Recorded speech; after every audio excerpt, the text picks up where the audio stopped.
Malaysia যেতে চাই দাবিতে সার্ক ফোয়ারা চত্বরে সেখানেক কর্মীর অবস্থান।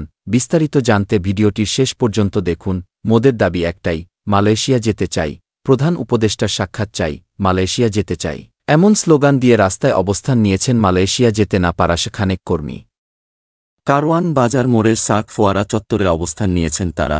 আজ বুধবার সকাল ৯টা থেকে রাস্তায় অবস্থান নিয়ে স্লোগান দিচ্ছেন মালয়েশিয়া যেতে না পারা এসব কর্মীরা।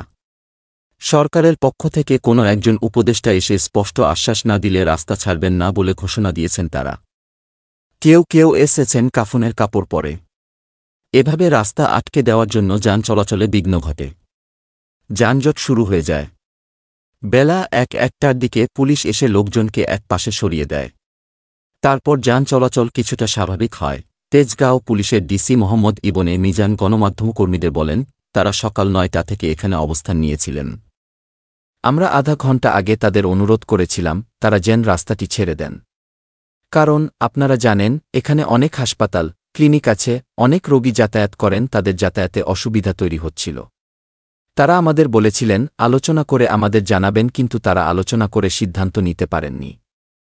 তখন আমরা তাদের অনুরোধ করে রাস্তার ধারে সরিয়ে দিয়েছি।